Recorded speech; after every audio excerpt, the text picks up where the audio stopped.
أهلًا وسهلًا.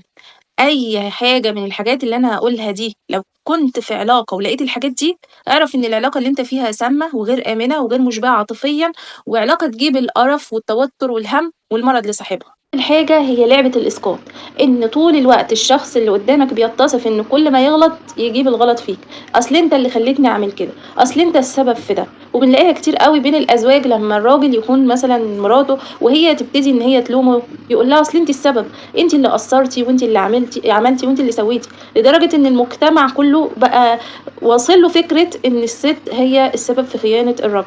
مع إن الخيانة دي أو أي سلوك في المجتمع بيكون السبب فيه الشخص نفسه والطابع الشخص نفسه.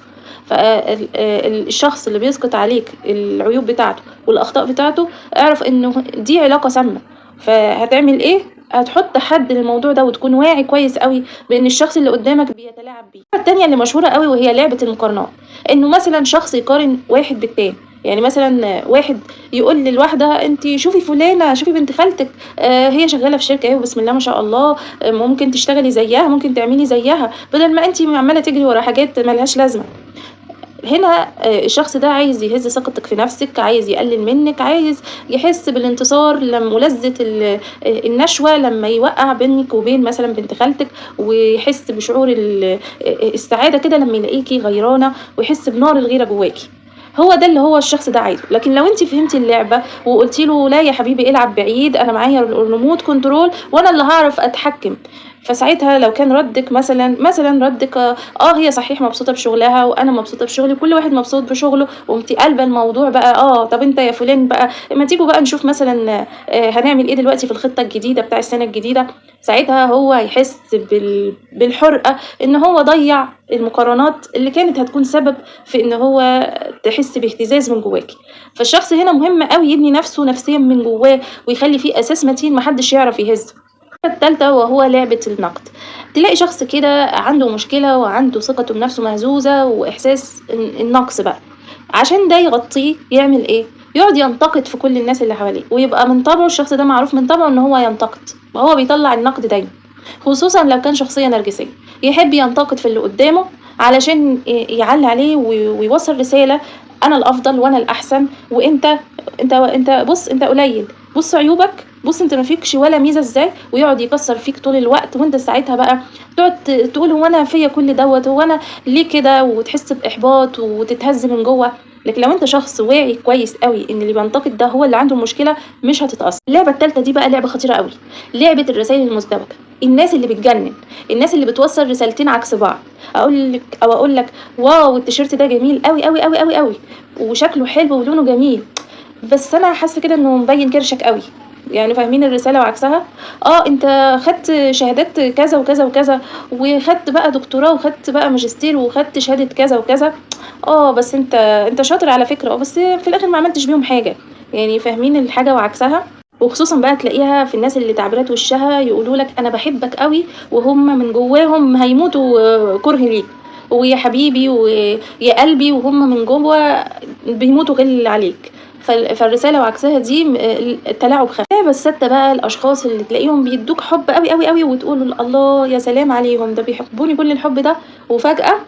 بعد ما أنت تكون اتعودت على حُبّهم واهتمامهم، يبتدوا يسحبوا الحُب ده بالتدريج، وبعد ما عوّدوك عليه بقى يسحبوه، زي ما هُم كده زي بالضبط المدمن، أمّا يتعوّد على المخدر خصوصًا لو عند الشخص ده احتياج أوي للحُب والاهتمام، فيتعوّد على المخدر ده وكلمات الحُب وعلى طول القُرب الشديد ويتعلّق بالشخص، وفجأة مرّة واحدة ينسحب بقى، عشان إيه، ده تلاعب وده أذى نفسي كبير، عشان تبتدي إن أنت تحس بحاجتك الشديدة لهذا الشخص، وإنك مش قادر تبعد عنه، وتبتدي أنت اللي تجري وراه، فده تلاعب نفسي فظيع جدًا وأذى نفسي رهيب. كمان اللعبة السادسة وهي لعبة التُقل بقى، الناس اللي تقول لك التُقل صنعة، لأ مش صنعة، ده أذى نفسي. لإن اللي يقول لك مثلًا إيه رُد بعد فترة، ما تردش على التليفونات، اعمل نفسك تقيل عشان يجري وراك، كل الناس اللي هتلاقيهم بيعملوا فيديوهات عن علم النفس الأسود، إزاي تخلّيه يهتم بيك، إزاي تخلّيه يجري وراك، كل ده دعوة لعلاقات سامة ما بيننا. أنا شايفة إن العلاقة السامة أو العلاقة المؤذية طالما الشخص متجاهل وما بيهتمش، خلاص أحطه مكانه وأرجّعه للمكان اللي هو كان فيه، لكن ما أقعدش أعمل ألاعيب نفسية وأعمل نفسي تقيل أوي علشان هو ييجي، فاللي هيحبك كُلّك على بعضك وهييجي له كده هييجي لك لوحده، فما تقعدش تعمل ألاعيب نفسية تأذي بيها اللي حواليك. لو شخص قدامك بيتلاعب بيك نفسيًا خلاص اعرف إن هو بيتلاعب بيك نفسيًا وحُطّه في المكانة اللي أصلًا ورجّعه للمكانة اللي أصلًا كان جاي منها. نقطة رقم 7 وهي اللعب على نقاط الضعف، يعني أنا عرفت فلان نقطة ضعفه إيه، أبتدي هي دي بقى نقطة ضعفه ومفتاحه اللي أعرف أدخل منه. فكل اللي بيعمل الألاعيب النفسية ده وبيبتز الشخص اللي قدامه، أصل أنا هازعل منك لو ما عملتليش الحاجة دي، فاللي بيبتز ده أو مثلًا بيعمل مقابل الزعل بتاعه لحاجة أنا أصلًا رافضاها ومش عايزاها، فالشخص ده بيأذيك نفسيًا وبيحطك في علاقة غير آمنة طول الوقت. فلو الأفعال دي والألاعيب دي اتكررت كتير وبقت طبع من الشخص اللي قدامكم، فحطوا حد للعلاقة دي واعرفوا وكونوا واعيين إن هو بيعمل عليكم ألاعيب نفسية، علشان ما تتأذوش نفسيًا ويزيد تعلقكم بالشخص.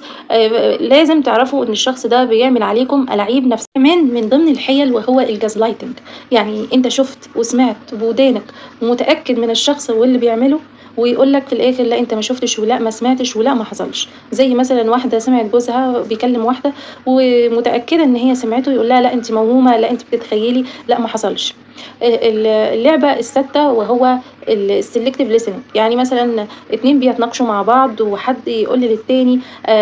أنت غلطان إن أنت عملت التصرُّف دوّة وما كانش ينفع تعمل كده، ويرجع يقول له ده تصرُّف غبي منّك.